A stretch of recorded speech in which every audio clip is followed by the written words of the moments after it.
नमस्कार माझं कुटुंबियांना सगळ्यांना खूप खूप प्रणाम करते मी. माझ्या हृदयातून माझ्या सगळ्या कुटुंबियांचं स्वागत आजच्या आपल्या सत्रामध्ये. आपल्या सगळ्यांच्या हायर सेल्फ उच्च आत्म्यांना मी प्रणाम करते. आपल्या आतून वाहणाऱ्या परम चैतन्याला मी प्रणाम करते आणि आभार व्यक्त करते.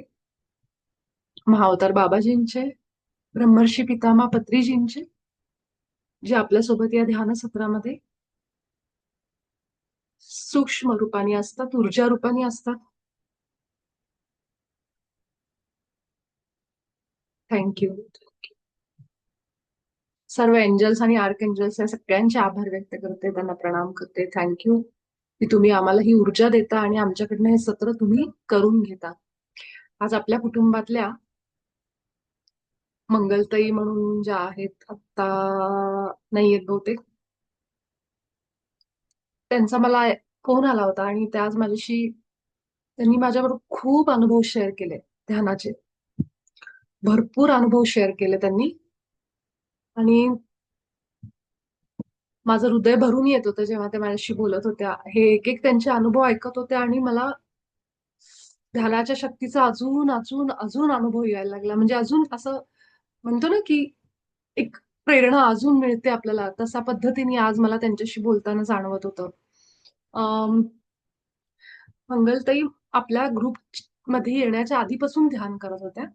त्यांना 2 वर्ष झाली ध्यान करून. 2-3 वर्ष मला वाटतं. 2-2.5 वर्ष तर झाली. त्यांनी मला इतके अनुभव सांगितले, की 1 तासभर त्या माझ्याशी बोलत होत्या आणि 1 तास नॉन स्टॉप त्या मला अनुभव सांगत होत्या. खूपच दैवी असे त्यांचे अनुभव आहेत. आणि मला आतून संदेश येत होता जेव्हा त्या माझ्याशी बोलत होत्या, की त्यांनी हे सगळे अनुभव जगापुढे आता सांगायची वेळ आली. आणि त्यांना मी तेच सांगितले, की तुम्ही सगळे तुमचे अनुभव आता रेकॉर्ड करा. कारण आपले जे संस्थापक आहेत, आपल्या संस्थेचे ब्रह्मर्षी पितामह पत्रीजी, त्यांनी नेहमी सांगितलंय, ध्यानात आलेला कुठलाही अनुभव लहान-मोठा नाहीये. तुम्हाला अनुभव आला, की तुमचं ते कर्तव्य आहे, काम आहे, जबाबदारी, की तुम्ही तो अनुभव सगळ्यांबरोबर शेअर करा.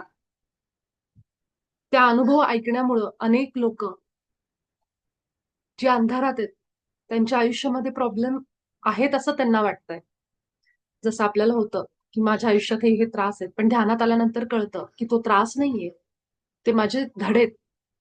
ती लोकं मला शिकवण्यासाठी आले. हे सगळं आपल्याला नंतर कळतं. पण सुरुवातीच्या काळात तर प्रत्येक जण त्रासात असतो, दुःखात असतो. पण जेव्हा आपण असा कुणाचा तरी अनुभव ऐकतो, की "अरे च्या ध्यानामुळं असं होऊ शकतं." आपल्या आतमध्ये तो लाईट पेटतो, की माझ्या आयुष्यात पण असं होईल का? बदल होतील का? आणि त्याच्याकडनं प्रेरणा घेऊन आपण ती अशी एक क्रिया आपण सुरू करतो आपल्या आयुष्यात. मंगलताईंना जेव्हा हे सांगण्यात येत होतं, जेव्हा त्या खूप त्रासात होत्या. त्यांचे मिस्टर गेले. त्याच्यानंतर त्यांना त्यांच्या जागी जॉबला लागल्या त्या आणि शारीरिक प्रचंड त्रास होते. सारख्या त्या हॉस्पिटलमध्ये ॲडमिट होत होत्या. आज त्यांचे अनुभव ऐकून मी खरंच सांगते म्हणजे मी भारावून गेले त्यांचे अनुभव ऐकून. असे अनेक प्रसंग त्यांच्या आयुष्यात आहेत. त्यांना असं सांगणं, किती सांगू असं झालं होतं. कारण त्यांनी मला ह्याच्या आधी कधीच एवढे अनुभव त्यांना सांगायचे होते, पण त्यांनी शेअर आमचं झालं नाही ते बोलणं म्हणजे. त्यांना असं वाटत पण नव्हतं. आज त्यांना तशी आज्ञा झाली.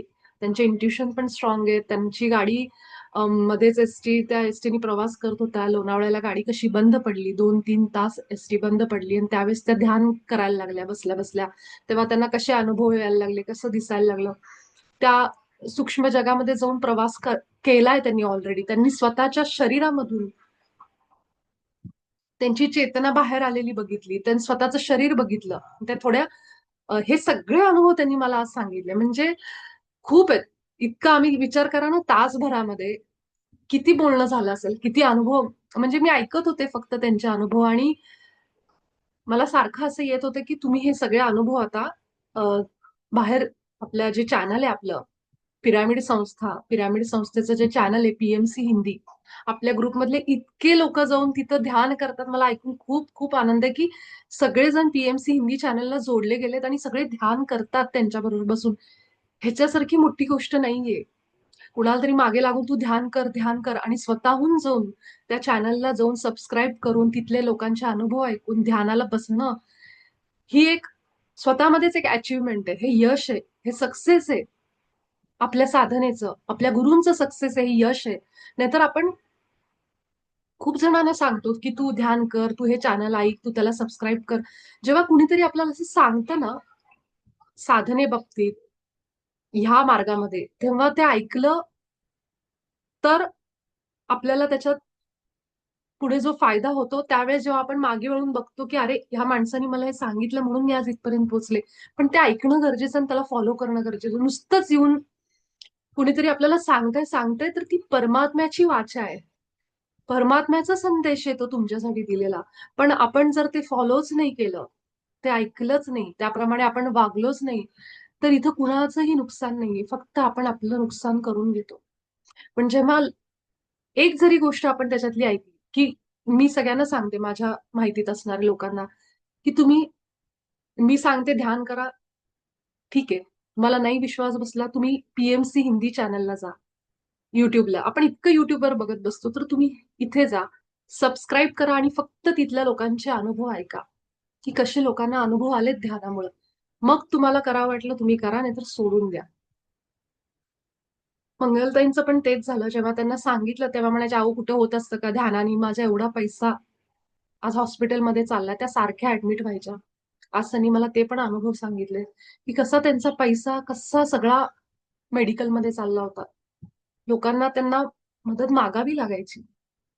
इतक्या त्या अडचणीत होत्या. आणि जेव्हा त्यांना सांगितलं जायचं ध्यान करा, ध्यान करा, तर सुरुवातीला माणसाचं मन अ, त्याला पटत नाही, की ध्यानाने काही प्रॉब्लेम सॉल्व्ह होऊ शकतो. आज ध्यान करण्यामुळे त्यांच्या आयुष्यातलं मेडिकल पूर्ण निघून गेले. त्यांना एक पण गोळी नाहीये. त्यांचे पैशाचे प्रॉब्लेम पूर्ण अशा लोकांना विचारतात, "तुम्हाला काही मदत पाहिजे का?" आपल्याच ग्रुपमध्ये परवा त्यांच्या मुलाने जेव्हा 3.5 लाखाची गाडी घेतली, त्यांनी घेऊन दिली मुलाला. तो फोटो त्यांनी टाकला होता. आपण सगळ्यांनी बघितलाय तो. नसेल बघितला तर थोडंसं जा मागच्या काही दिवसांमध्ये आणि त्यांनी त्यांच्या मुलांनी घेतलेल्या गाडीचा फोटो टाकलाय. ती गाडी 3.5 लाखाची. आज त्या मला अभिमानाने, आनंदाने सांगत होत्या, की आज मी हे करू शकले हे केवळ ध्यानामुळं. कुणाचा विश्वास बसेल, की ध्यानामुळे पैसे म्हणजे फायनान्शियल कंडिशनमध्ये सुद्धा सुधारणा होते. लोकं मान्यच करणार नाहीत, की असं होऊच शकत नाही. तर असे अनेक अनुभव मी आज त्यांच्या अनुभवांमध्येच आहे अजून सुद्धा. Still I feel that energy त्यांच्याकडनं जी मला मिळाली आज एनर्जी. तर मी अजूनही त्यांच्या त्या एनर्जीमध्ये आहे आणि त्यामुळेच मला आज त्या सांगतीलच हे सगळे अनुभव त्यांच्या तोंडाने जेव्हा तुम्ही ऐकाल. मी त्यांना सांगितलंय, की तुम्ही पीएमसी हिंदीवर तर सगळे तुमचे अनुभव रेकॉर्ड करा आणि तुम्ही सगळीकडे पोहोचा पूर्ण भारतामध्ये. पीएमसी हिंदी जितकी जितकी ध्यानी लोक आहेत त्यांच्यापर्यंत तुम्ही पोहोचा. पोहोचताच जेव्हा आपण अनुभव त्यांच्या स्टुडिओला रेकॉर्ड होतात तेव्हा. तर मी स्वतः अनुभव माझा ऋषिकेशला असताना रेकॉर्ड केलाय. कुठेही खोटं नाहीये ह्याच्यामध्ये. त्या दिवशी ऋषिकेशला असताना ते बाहेर उभे राहिले होते. रेकॉर्ड करणारी मुलं सगळी यंग मुलं आहेत एकदम तरुण आहेत सगळी लहान लहान. तर ते सगळ्यांना विचारत होते बाहेर जेव्हा ध्यान संपलं आणि सगळे वर येत होते. गंगेच्या किनाऱ्यावर आपलं ध्यान होतं. तिथून येताना हजारो मास्टर येतात पूर्ण भारतातनं. कुणीही जाऊ शकते तिथं काही असा नियम नाही. तुम्ही सुद्धा जाऊ शकता पुढच्या वर्षी जेव्हा ऑक्टोबरमध्ये पुन्हा होईल तेव्हा. अतिशय अ, वेगळाच अनुभव आहे तो मी सांगू शकत नाही शब्दामध्ये. शेजारी आपल्या गंगेचा प्रवाह असतो खळखळ आवाज येणारा. तिथं आपल्याला राहायची सोय समोरच असते घाटावर. आपण हॉटेल बुकिंग करायचे असतात. अशा पद्धतीचा तो सोहळा 4 दिवसाचा असतो. ज्यांना नाही जमत किमान पौर्णिमेचा दिवस लोकं येतात. तेवढा अटेंड करतात, दुसऱ्या दिवशी निघून जातात आपापल्या गावाला असं. आणि तिथं असलेले सगळे मास्टर जेव्हा ध्यान करून वर येतात, तेव्हा ती जी मुलं असतात ती उभी असतात. ती विचारत असतात, कुणाला अनुभव आलाय, रेकॉर्ड करायचे का? अनुभव रेकॉर्ड करायचे का? मग मी स्वतःहून म्हटलं त्यांना मला रेकॉर्ड करायचे माझे अनुभव. आणि हे का करायचं? ह्याच्यामध्ये कुठेही दाखवायचं नसतं, की मी किती साधना करते, मी कसं पण माझ्या अनुभवातनं 4 लोकांना जरी प्रेरणा मिळाली, तर ते आपल्या ध्यानाचा आपल्याकडनं प्रसार-प्रचार घडतो आणि त्याच्यासारखं पुण्य नाहीये. त्यामुळे हे अनुभव सांगायचे. मग ते झोप आली मला नीट शांत झोप वाटली, हा पण अनुभव आहे, की ज्या माणसाला झोपच येत नाही, त्याच्यासाठी झोप मिळणं म्हणजे खूप मोठी अचीव्हमेंट आहे, खूप सक्सेस आहे. आणि त्या पद्धतीने जेव्हा मी मंगल त्यांचे आज अनुभव ऐकत होते, मी भारावून गेले. मी बाबाजींचे आभार मानत होते. त्या पण बाबाजींच्या खूप जवळ आल्यात एकदम. त्या त्यांच्याशी गप्पा मारतात, बोलतात. त्यांचे पण त्यांनी अनुभव सांगितले बाबाजींचे कसे. तर त्यांचं आयुष्य मी म्हणेन की 360 डिग्रीनी फिरलेलं आहे. जेव्हा आपल्या मिस्टरांचे त्यांच्या त्यांच्या आयुष्यात एवढा मोठा धक्का त्यांना सहन करावा लागला, त्यांना वाटलं आता जगून काय फायदा आहे? आता कशासाठी जगायचं? ह्या स्टेजला गेलेलं त्यांचं मन, आता त्यांना जगायचंय ही उमेद त्यांच्यामध्ये जागं करणार हे ध्यान. आणि हे असे अनेक अनुभव त्यांच्याकडनं मी आज ऐकले आणि कुठेतरी आपला हा जर्नी आज इथपर्यंत जो पोहोचलाय, त्याचं मला आज आज मला मनापासून, हृदयापासून बाबाजींना थँक यू म्हणावंसं वाटतंय, की तुम्ही पत्रीजी आमच्याबरोबर जोडलेले आहात आणि आम्ही सगळी लोकं इथं असणारा प्रत्येक मास्टर आपल्या आयुष्यामध्ये कुठेतरी बुडालेला होता. कुठल्यातरी दुःखात होता. अजून पण असेल. असं काही नाही की आपण 100% आता फ्री झालोय, आपल्या मनातनं सगळं निघून गेलंय. अजूनही काही गोष्टी आहेत आपल्याला, ज्या आपल्याला सोडायच्या आहेत, ज्या आपल्याला शिकायच्या आहेत आणि हे आपण ध्यान आणि रेकीच्या माध्यमातनं अगदी 100% अ, त्याच्यातनं मुक्त होऊ शकतो. इतकी शक्ती आहे या क्रियेमध्ये. तेव्हा जेव्हा मंगलताई आता रेकी करतात, तर तेव्हा त्यांनी मला एक अनुभव त्यांचा सांगितला रेकीमधला. जेव्हा गळ्यावर ते हात ठेवतात, तर त्यांना अस्थमा पण होता. त्यांना खूप सारे प्रॉब्लेम्स होते शरीराचे. अस्थमा असताना त्यांनी सांगितलं जेव्हा त्यांना असं वाटायचं, तेव्हा त्या लगेचच छातीवर रेकी द्यायला सुरुवात करायच्या. त्यांचा अस्थमा आता पूर्ण निघून गेलाय. सोबतच जेव्हा त्या गळ्याला रेकी देतात, तेव्हा त्यांना गळ्यामध्ये एनर्जी पूर्ण खालपर्यंत वाहताना जाणवते. तर इतक्या लेव्हलला त्यांची आता साधना पोहोचलेली आहे आणि हे सांगण्यामागं, आपले अनुभव सांगण्यामागं कुठेही अहंकार, अभिमान हे नाहीये. पण जेव्हा आपण आपले अनुभव शेअर करतो 4 लोकांसोबत, आपण जेव्हा सांगतो, तेव्हा आपल्याला त्याच्या दुप्पट अनुभव पुन्हा यायला लागतात. कारण तुम्ही जे देताय ते तुम्हाला मिळतं. तुम्ही जेव्हा अनुभव सांगता, तेव्हा ब्रह्मांडाला तसं सिग्नल मिळतं, की तुम्हाला आनंद होत आहे, अनुभव सांगताना. मग ब्रह्मांड म्हणतं, "अजून घे, अजून घे." हे साधा कॉन्सेप्ट आहे. जेव्हा आपण 4 लोकात बसून कुणाबद्दल तरी त्याचं काय म्हणू शकतो, त्याच्याबद्दल वाईट बोलत असू, समजा निंदा करत असू, तर ब्रह्मांडाला काय सिग्नल पाठवतो आपण बाहेर, की आम्ही एन्जॉय करतोय कुणाचं तरी मागे जाऊन बोलणं, त्याच्याबद्दल ऐकणं, त्याच्याबद्दल अजून 4 गोष्टी सांगणं अशा. मग काय होतं, आपली तशीच वृत्ती बनत जाते. आपल्याला अशीच लोकं भेटतात आणि आपण त्या ग्रुपला अशाच भेटायला लागतो, की जी लोकं कुणाच्या बद्दल तरी वाईट बोलतात मागे बसून. मग ते प्रसंग आपल्याबरोबर सारखे-सारखे घडायला लागतात. मग आपण काय म्हणतो, "अरे माझी इच्छा नाहीये, पण मला अशीच लोकं भेटतायत." कारण आपली एनर्जीच तशी बनते. अगदी त्याचप्रमाणे मला जाऊन देवळात बसावंसं वाटतंय, प्रवचन ऐकावंसं वाटतंय, कुणाबरोबर तरी सत्संगला जावंसं वाटतंय आणि मी तसं चालले सारखी-सारखी. तर मला अजून अशीच लोकं भेटतात, जी अजून 4 माहिती देतील. त्या सत्संगामध्ये गेल्यावर कुणीतरी भेटेल, म्हणेल, "अहो ते 4 दिवसांनी इथे-इथं आहे, तुम्ही येणार का?" मग आपण म्हणू, "हो, हो, येते. मला तर फार आवडतं." मग आपण त्या माणसाच्या माध्यमातून पुन्हा त्या दुसऱ्या सत्संगाला जातो. तिथे गेल्यावर कोण म्हणेल, "अहो, तिथे एक प्रवचन येणार का?" मग आपण तिथे जातो. मग हे का घडतं? असं आपल्याला जो प्रवास कोणीतरी घडवतं, कोणीतरी भेटतं, जे आपल्याला म्हणतं, "चला तिकडे जाऊ." मग आपण म्हणतो, "हां, मी ह्यांची ओळख झाली मला, हे घेऊन गेले." हे ओळख होणं काय आहे? ही साखळी आहे, लक्षात ठेवा. ही साखळी आपल्याला ब्रह्मांड देते. तुला आवडतंय ना सत्संग? तुला आवडतंय ना प्रवचन? तर मग एक काम कर, तू जा ह्यांच्याबरोबर. हे तुला भेटलेत आणि हे तुला घेऊन जातील. असं करत-करत असे प्रसंग आपल्या आयुष्यात अजून वाढत, वाढत, वाढत जातात. तशीच लोकं भेटतात. तर हे सगळं कनेक्टेड आहे लक्षात ठेवा. आपण जी गोष्ट करायला सुरुवात करतो आणि त्याला वेळ द्यायला लागतो, त्याच्यामध्ये आपलं ध्यान, आपला फोकस घालायला लागतो, आपली ऊर्जा द्यायला लागतो, ती गोष्ट वाढते. हा नियम आहे. आपण नेहमी ऐकतो हा नियम. तर ज्या गोष्टीमध्ये आपण वेळ घालू, आपली ऊर्जा देऊ, ती गोष्ट वाढणार. आपण रेकीला बसू, ध्यानाला बसू, अशा गोष्टी ऐकू, अजून आपल्याला त्या अजून कराव्याशा वाटतील. कारण आपण त्या एनर्जीमध्ये गेलेलो असतो अजूनच. तर ह्या पद्धतीने मी मंगलताईंचे आभार मानते, की त्या आपल्या ग्रुपशी पण जोडलेल्या आहेत. त्यांना मी विनंती पण केली, की त्यांनी आपल्या ग्रुपवर पण येऊन त्यांचे अनुभव सांगा.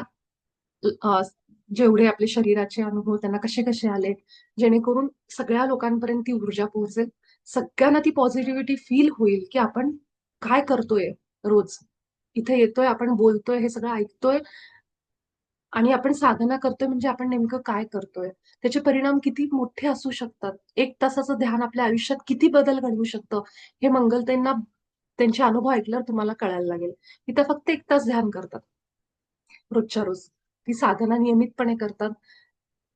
त्यांना मी म्हणलं तुम्ही ध्यान सोडू नका. त्या म्हणल्या ध्यान म्हणजे माझं आता आयुष्य. मी ध्यान कधीच म्हणजे त्यांच्या बोलण्यातून जाणवत होतं की बाकी सगळं सुटेल पण ध्यान सुटणार नाही त्यांचं आता. त्या इतक्या आत गेलेल्या आहेत. तर ही अशी साधनं आपली घडायला लागली रोजच्या रोज. काहीच नव्हतं. त्या विश्वास पण ठेवायला तयार नव्हत्या. पण कुठेतरी त्यांच्या मागच्या जन्मातली साधना आहे. म्हणून त्यांना ध्यान करावंसं वाटलं पहिल्यांदा. आणि ती सुरुवात त्यांची आत्ता त्यांना इथपर्यंत घेऊन आली. अं, तर ह्या पद्धतीने आपण सुद्धा वेळ काढून बाकी सगळ्या गोष्टी एकीकडं आणि आपली साधना एकीकडं. ह्या साधनेसाठी जो तुम्ही वेळ द्याल, तर तुमचं आयुष्य जे बाकीच्या गोष्टी आहेत, त्या गोष्टींवर परिणाम करेल लक्षात ठेवा. त्यामुळे ते जर बदलायचं असेल ना, तर तुम्हाला साधना करणं गरजेचं आहे. हे डायरेक्टली प्रपोर्शनल म्हणतो ना आपण, जितकी तुमची साधना तुमचं आयुष्य बदलत चाललंय, बदलत चाललंय, बदलत चाललंय. त्यामुळे त्या गोष्टीत अडकण्यापेक्षा पहिली साधना सुरुवात करा. नियमितपणा ठेवा त्याच्यामध्ये. असावरी त्यांनी काहीतरी विचारलंय. रेकी आणि ध्यान कसं मॅनेज करावे? कारण वर्किंग असल्यामुळे घरी वेळ कमी मिळतो. दोन्ही गोष्टी कशा जमवता येतील? सकाळी उठलं, रेकी करायची. सिंपल आहे. मी तेच फॉलो करायचे. जेव्हा मी जायचे सकाळी माझं पण असंच असायचं पळापळ. उठलं की पहिल्यांदा रेकी घ्यायची अंगावर, शरीरावर. कारण रेकी आपल्याला प्रोटेक्शन देते दिवसभरासाठी. ज्या दिवशी आपण रेकी करून ऑफिसला जातो, तुम्हाला जाणवेल ना थकवा आहे, ना कुठला गोंधळ आहे, ना काही नाही. मन शांत आहे आणि ऑफिसचं काम, घरचं कितीही 100 लोकांचा स्वयंपाक केला तरी आपल्यात अजून शक्ती आहे. इतकी एनर्जी आपल्याला रेकीने फील होती. त्यामुळे सकाळी उठलं की रेकी घ्यायची. 20 मिनिटं लागतात. 20 मिनिटं मोजून. सगळ्यांना माहिती आहे तुम्हाला आता. आणि रात्री झोपताना ध्यान करायचं. हा जर नियम पाळला सकाळ संध्याकाळ तर दोन्ही साध्य होतं. आपलं हे जे काही आपलं हे सेशन आहे, ह्याच्यामध्ये मी फक्त ध्यान नाही घेऊ शकत, की मी ध्यानच बस सुरू झाल्या चला ध्यानाला लागा. मला ते बोलणं जे काही बाबाजींचे संदेश आहेत, कारण ध्यान सुरू व्हायच्या आधी मी बाबाजींना आणि माझ्या उच्च आत्म्याला प्रार्थना करते, की जे काही बोलणं तुला घ्यायचंय आज, ते घे. तर हे जे काही येतात शब्द, हे त्यांच्या मार्फत येतात, जे मी ध्यान संपल्यानंतर पुन्हा एकदा माझं सेशन ऐकते. कारण मला कळतच नाही, की मी काय-काय बोलली ते, असं होतं माझ्या बाबतीत. त्यामुळे परत मला जाऊन ते ऐकावं लागतं आणि म्हणून मला अपलोड करायला वेळ लागतो YouTubeवर. तर हे बाबाजींचे संदेश आहेत, जे मला देणं गरजेचं असतं. अन् त्यामुळं पूर्ण 40 ते 40 मिनिटं आपण ध्यान नाही घेऊ शकत. 20 मिनिटं आपलं ध्यान होतं फार तर फार. पण त्यानंतर तुम्ही इथलं एक साधारण आपण असं समजू, की 15 मिनिटं तुमचं ध्यान लागलं फार तर फार 20 मिनिटामधलं. नंतर तुम्ही हे ध्यान झाल्यानंतर थोड्या वेळ अर्धा तास ध्यानाला बसा वाटलं तर. आणि अर्धा तास ध्यान झालं, की झोपायच्याच तयारीत राहायचं. बेडवरच तुम्ही ध्यानाला बसलात, ध्यान संपलं. तुम्हाला असं वाटलं, की आता मी खूप झोप येतेय मला, खूप हे झालंय. एक अर्धा तासाचं तुम्ही म्युझिक लावून बसलात. लगेचच म्युझिक बंद करायचं, मोबाईल लांब ठेवायचा, झोपायचं. ह्या पद्धतीने तुम्ही जर केलं, तर दोन्ही गोष्टी साध्य होतील. रेकी पण होईल आणि ध्यान पण होईल. रेकीने तुम्हाला प्रचंड, प्रचंड अनुभव येतील. फरक जाणवेल शरीराच्या एकूण एनर्जीमध्ये. आणि जी लोकं नियमितपणे रेकी, ध्यान ह्या गोष्टी करतात, त्यांना कधीही गोळीची गरज लागणार नाही. कुठल्याही प्रकारची गोळी. ताप, सर्दी-विर्दी हे सगळं तुमचं नुसत्या रेकीनीच संपून जाईल. त्यामुळे शरीरासाठी, मनाचं इमोशनल आपल्या चक्रांसाठी रेकी महत्वाची. तर मी दोन्ही सांगते लोकांना. मी कधीही असं सांगत नाही, की तुम्ही ध्यानच करा. माझ्यासाठी रेकीचा पण खूप अनुभव आलेले आहेत मला. म्हणून मी रेकी पण सगळ्यांना सजेस्ट करते. पण दोन्ही गोष्टी महत्त्वाच्या आहेत. अजून आपल्या ग्रुपमध्ये अनेक मास्टर आहेत, ज्यांना असे अनेक अनुभव आहेत. तर त्यांनी पण पुढे या. सांगा आपले अनुभव लहान-मोठे असा विचार करू नका. जेवढे तुम्ही अनुभव सांगाल, तुम्ही काहीतरी देताय दुसऱ्याला. तुमचे अनुभव ऐकण्यातून आपल्याला माहित नाही कुणाच्या मनावर काय परिणाम होतो. एखादं वाक्य सुद्धा आपलं आयुष्य बदलून जातं कुणाचं तरी. त्यामुळं आज मंगलताईंचे अनुभव ऐकताना सुद्धा मला खूप गोष्टींची शिकवण मिळाली त्याच्यातनं, की मला अजून काय करायचंय. मला पण काही गोष्टींचं सांगितलं गेलंय बाबाजींकडनं. ते मी बरोबर त्यांचे अनुभव ऐकत असताना मी घेतलं, की मला काय घ्यायचं होतं ते मला मिळालं. तर ह्या पद्धतीने जर तुमचेही अनुभव असतील, तुम्ही कधीही ग्रुपमध्ये सांगा. मला एक मेसेज टाका, मला आज अनुभव सांगायचा आहे. आपण लगेच सुरुवात तुमच्या अनुभवाच्या शेअरिंगनी करू आणि मग आपण ध्यानाला सुरुवात करू. तर आय होप असं रीते की तुम्हाला कळलं असेल, की कसं आपण मॅनेज बाकी असं होऊ शकतं, की एखाद्या दिवशी रेकी नाही जमली हरकत नाहीये. तुम्ही ऑफिसमध्ये बसल्या-बसल्या केवळ तुमच्या पोटाला, हार्टला आणि इथं पण नुसती अशी हात ठेवून जरी घेतलं, तरी चालेल. तर असं काही नाहीये. आणि हो, जसं की अनुभव त्यांचे आहेत ना, तर आपण नक्की मी सांगितलं मंगलताईंना, की तुम्ही तुमचा अनुभव नक्की सांगा. ठीक आहे? हो, झोपून पण रेकी घेता येते. छान. थँक यू मेघना. खूप छान प्रश्न विचारला. रेकी झोपून पण घेता येते. कारण शेवटी आपला फ्लो जो असतो, एनर्जी फ्लो, तो आत्ता सुद्धा चालू आहे. त्याच्यासाठी मला बसलंच पाहिजे, झोपलं पाहिजे असं काही नाहीये. त्यामुळे तुम्ही झोपून पण घेऊ शकता, ट्रॅव्हलिंगमध्ये घेऊ शकता. रेकीला काहीच नियम नाहीये. तुम्ही ट्रॅव्हल करताना रेकी नक्की जरूर घ्या. पण काय होतं बऱ्याचदा आपण हात ठेवतो समजा असे ट्रॅव्हलिंगमध्ये, तर आता तुम्हाला हाताने जर सवय तुमची झाली आता अजून एक सांगते रेकीमध्ये, रेकी लेव्हल 3 ला जेव्हा लोक जातात, आता आपण जी घेतो ते लेव्हल 1 आणि 2 घेतोय. 1 मध्ये आपल्या शरीरावर आपण अशी सुरुवात करतो, ठीक आहे. 2 मध्ये काय असतं, सिम्बॉल वापरले जातात. चोकुरे, सेहेकी हे वापरतात. 3 मध्ये काय होतं, की तुम्ही त्याच्यातले अजून ऍडव्हान्स सिम्बॉल वापरायला लागतात. प्लस मला जर आता छातीवर रेकी द्यायची, तर मी हात असे ठेवते. पण मला हात ठेवायची पण आता गरज नाहीये.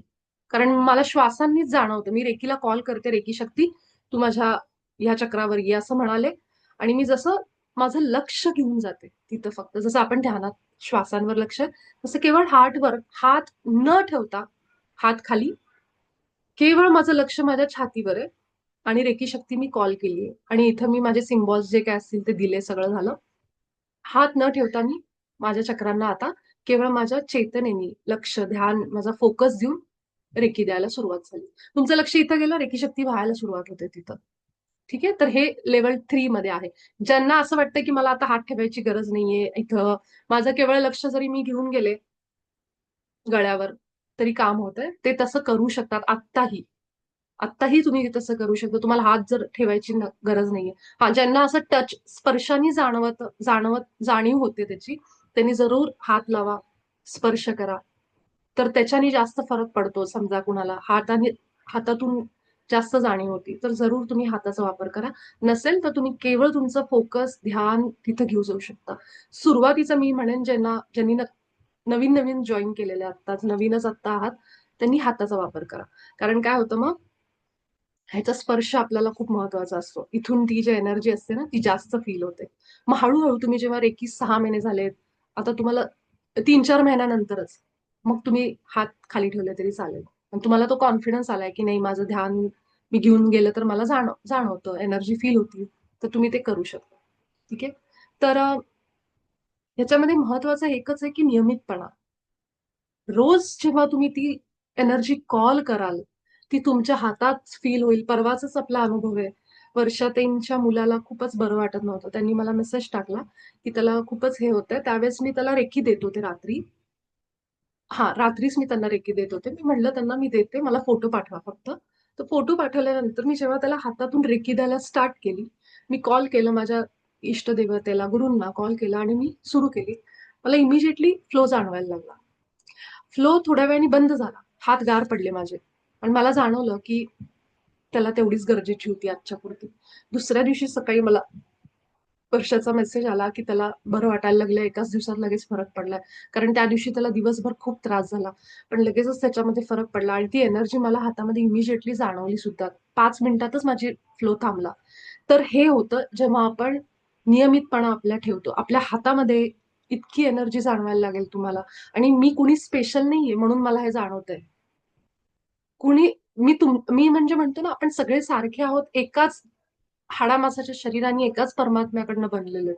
त्यामुळे मला हे काही जाणवतंय म्हणजे मी कोणी फार भारी आहे म्हणून नाही होते. सगळ्यांमध्ये ही रेकी शक्ती आहे. सगळ्यांना हे जाणवणार आहे आणि सगळ्यांना हे जाणवत पण असेल. फक्त ती तेवढी काय म्हणतो आपण, तेवढा फोकस अजून आपला अवेअरनेस नाहीये, जर जाणवत नसेल तर. ती आत्ता पण तुमच्या हातातनं वाहतीये. पण माझं लक्ष म्हणजे तितका माझा अजून फोकस नाहीये. म्हणून एकदा आपण फोकस घेऊन चाललो, की आपल्याला सगळं एनर्जी जाणवतं, सगळं जाणवतं. आणि त्यासाठी ध्यान मदत करतं. जितकं आपण ध्यानाला कॉन्सन्ट्रेट करू आपल्या श्वासांवर, तुम्हाला काही दिवसात जाणवेल. तुम्ही फक्त सिरियसली, गंभीरपणे, नियमितपणे करा. तुम्हाला काही दिवसात जाणवेल, की माझ्या हातात मला फ्लो जाणवायला लागलाय. मला इच्छापूर्ती तर अगदी छोटा पार्ट आहे. इच्छा पूर्ण होणं ही फार मोठी गोष्ट नाहीये. तुम्ही अशी इच्छा मागितली, अशी पूर्ण होईल. हे तर आपल्याला ध्यानाचं गिफ्ट आहे. तर ते आपल्याला मिळवायचं नाहीये इच्छापूर्ती. आपल्याला त्याच्या पलीकडे जायचंय. केवळ ह्या संसारात राहून मला आज हे मिळालं, मला ती इच्छा पूर्ण झाली. ह्याच्या पलीकडे आपल्याला आता जायचंय. हे सगळं इच्छापूर्ती वगैरे हे सगळं ठीक आहे. पण आपल्याला त्याला भेटायचंय. तो खरा जो आहे आनंद, जो या इच्छा, वासना ह्याच्या पलीकडे आहे, तिथपर्यंत आपल्याला पोहोचायचंय. तर त्यासाठी इच्छा तर पूर्ण कराच आपल्या, मी नाही म्हणत नाही त्याच्याबद्दल. पण मेन आपला फोकस असला पाहिजे, की मला जो आनंद आहे आतला, तो कायम माझ्याबरोबर कसा राहील? मी माझ्या आत्म्याशी कशी कनेक्टेड राहील? हे आपल्याला रोजच्या रोज मिळवणं गरजेचं आहे. त्याच्यासाठी ध्यान आणि रेकीशिवाय मी मी सगळ्यांना हेच सांगेन, की पर्याय नाहीये. बाकी तुम्ही नामस्मरण करा, सगळं करा, पण ध्यान, रेकी हे आपलं प्रायमरी असलं पाहिजे. ठीक आहे? तर आपण सगळेजण ह्याच नोटवर आजचं आपलं ध्यान सुरू करू. आपलं ध्यान हे सत्र हे केवळ ध्यानासाठी नाहीये, तर ह्यातून काही ज्या गोष्टी, ज्या मेसेजेस, जे संदेश बाबाजींना द्यायचेत, ते दिले जातात. ह्याच्यानंतर आपली आपली साधना सुरू ठेवा. मी माझ्या पद्धतीने कसं ध्यान करते, मी माझ्या पद्धतीने कशी आत जाते, हे ज्याचं त्यांनी आपल्या आपल्या साधनेमध्ये ठरवायचं, की मला कशी ती शांतता मिळतीये. आणि कुणाशीही तुलना करायचं नाही, की ह्यांना हे मिळालं किंवा ते मिळालं. तुलना, ज्याचा त्याचा प्रवास वेगळा आहे. त्यामुळं अजिबात त्या तुलनेमध्ये कधीच जायचं नाही. आपण सगळेजण दैवी आहोत, हा विश्वास मनात ठेवा.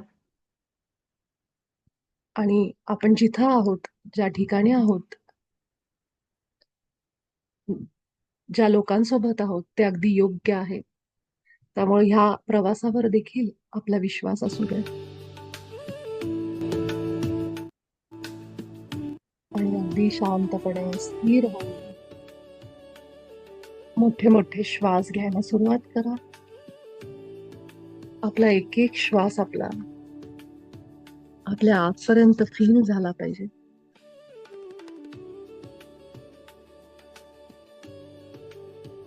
दीर्घ श्वास आपल्या नाकावाटे जात जात पोटापर्यंत,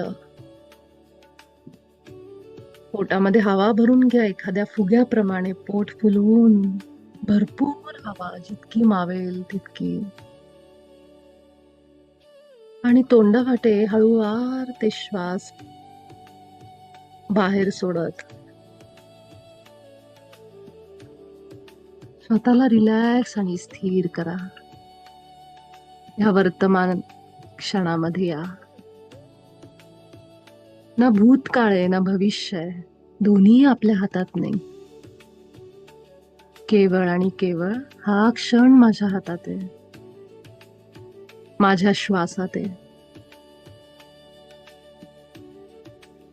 आपल्या हृदयापासून आपल्या भगवंताचे, परमात्म्याचे आभार व्यक्त करू. जे काही माझ्या आयुष्यात सुरू आहे, तू जसं मला ठेवलंयस, ज्या पद्धतीने मी माझं आयुष्य आता अनुभव करतेय, त्यासाठी मी तुझे खूप आभार मानते. हे परमात्मा, हे परम चैतन्य, तू दिलेल्या प्रत्येक श्वासासाठी मी तुझी अनेक अनेक अनेक आभार मानते. अगदी माझ्या हृदयातून तुझे आभार मानते. माझ्या श्वासातून मी तुझे आभार मानते. आपला एक एक श्वास फील करत राहा, कशा पद्धतीने या आतमध्ये जातोय, कसा बाहेर येतोय. मध्येच एखादा दीर्घ श्वासही घ्या. आपले विचार शून्य करा. केवळ माझं मस्तक, माझ्या डोळ्यांपुढचा अंधार, माझं शरीर मला फील होतंय. अगदी आपल्या टाळू भागापासून आपले कान, चेहरा, गळा, आपले खांदे अगदी सैल सोडा. शिथिल, पूर्ण सैल. कुठेही ताणून धरायचं नाही, घट्ट धरायचं नाही आपला जबडा. आपली जीभ, दात सगळं फील करा आणि अगदी सैल सोडून द्या. आपल्या ध्यानाची सुरुवात जेव्हाही आपण बसतो, आपल्या शरीरापासून करायची. शरीराला सैल, सैल सगळ्या अवयवांना सैल सोडत जायचं. हीच ती वेळ असते जेव्हा आपण आपल्या शरीराला, मनाला रिलॅक्स करत जातो. सुरुवात आपल्या शरीरापासून. आपल्या खांद्यांना अगदी सैल सोडून द्या. मग आपले हात, मग आपली छाती, पोट, आपले प्रायव्हेट पार्ट्स, जननेंद्रिय आपले सैल, आपले गुडघे आणि तळपाय, संपूर्ण शरीर एकदा बघायचं. कुठे ताण तर नाहीये. जेव्हा आपण शरीराला बघतो, आपलं अटेन्शन देतो, आपली ऊर्जा देतो, लक्ष देतो, एका प्रकारे आपण त्याचे आभारच मानतो.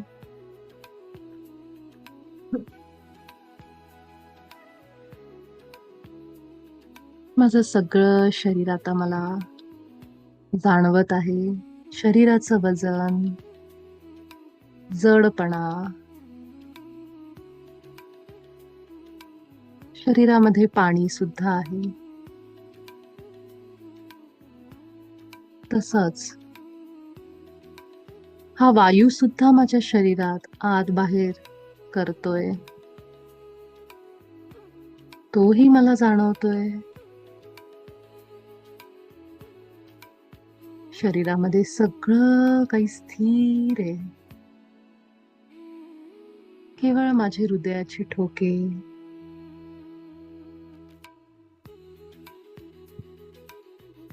माझ्या श्वासांमुळे होणारी छातीची हालचाल मला जाणवते.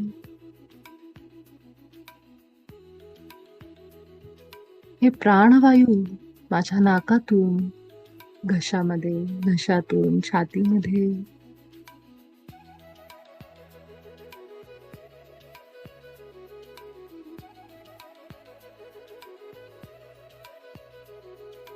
छातीमधून खाली सुद्धा जात असतील.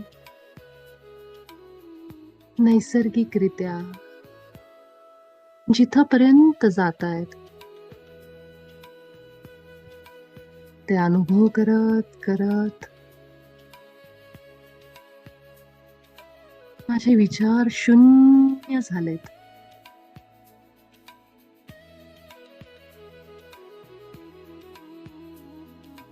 आणि मी आतमधली शांतता,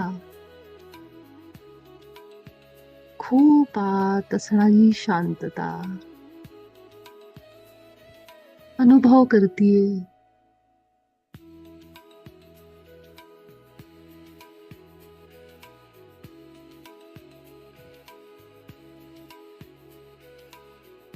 अगदी रिलॅक्स होऊन, शरीर सैल सोडून, सगळी चिंता, काळजी सगळं विसरून केवळ या क्षणामध्ये डोळे बंद करून श्वासांसोबत दुसरं काही आठवत नाही.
काही वेळ आपण सगळेजण ह्याच अवस्थेमध्ये राहात.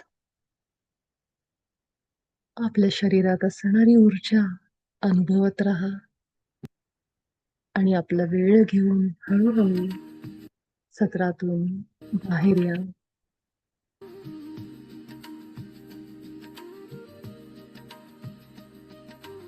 आपण सगळे भेटू उद्याच्या सत्रामध्ये.